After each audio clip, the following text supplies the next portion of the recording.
Ben Simpson fouled out. Obviously, the game was going back felt very feisty, and obviously in Boston. Just he kind of settled your ship a little bit there. Again, I know it's a big win. You guys need it. It's early, but you still need it. Yeah, I mean, you know, as when we go in a sense, because all good teams need a solid leader on the move, and he's proven that time and time again. And tonight was a very intense game, and for him to step up when Nick, who's another leader of ours, went out was extremely important. So it meant a lot, and I'm glad that he was able to rise to the occasion. And he's done it before. In our first, 3 games, we haven't played particularly well. You're 2-2 now, right, Coach? We are 2-2, and he hadn't played particularly well. But tonight we've been on him.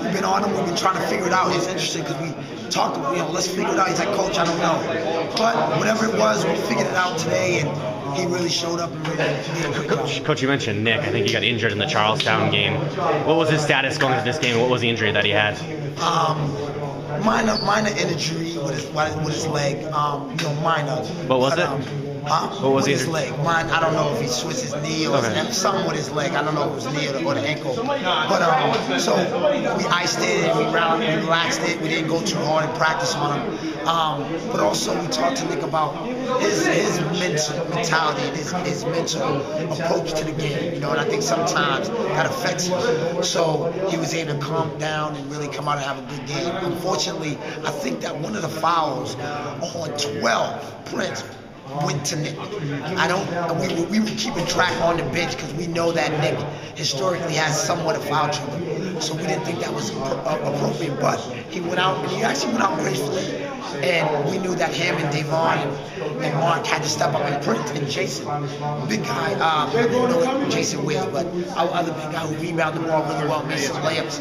He's a sophomore, and he's a transfer from a charter school, but a huge addition for us this year. A win like this early, it gives you guys a chance. I know obviously you went to the state finals last year, maybe a little bit of an idea of what you love the teams, just one of those nights where it's a battle all the way, and you guys just have it. Well, going into this season, and I thought we had somewhat of an identity, especially from returning so many guys from last year. However, it didn't seem to come out yet.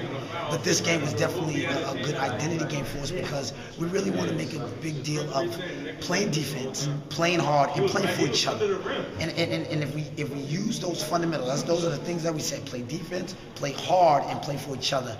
And I believe that we did see that today, and so that was more of our identity. Early on, when you guys were kind of running, Coach, you seemed to attack the basket a lot. Is that something you practice, and what work do you do to get the players to go into the paint and kind of get underneath? Well, I think in terms of what we decide to do, I think we try to look at what we have from guys and what their skill set are. Malik is really good off the dribble and penetrating, and so we try to use that to our advantage as much.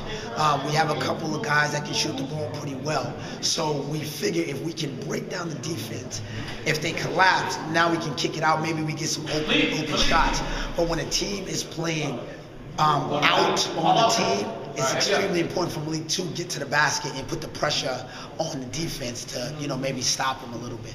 Coach, you sent your players out near the end of the game to come off the bench. What was the thought process there? Actually, the referees, as well as the headmaster of our school, thought that the game was getting really, really intense with the players from both sides because it was a very intense game, as well as a little bit with the fans that were from the other team.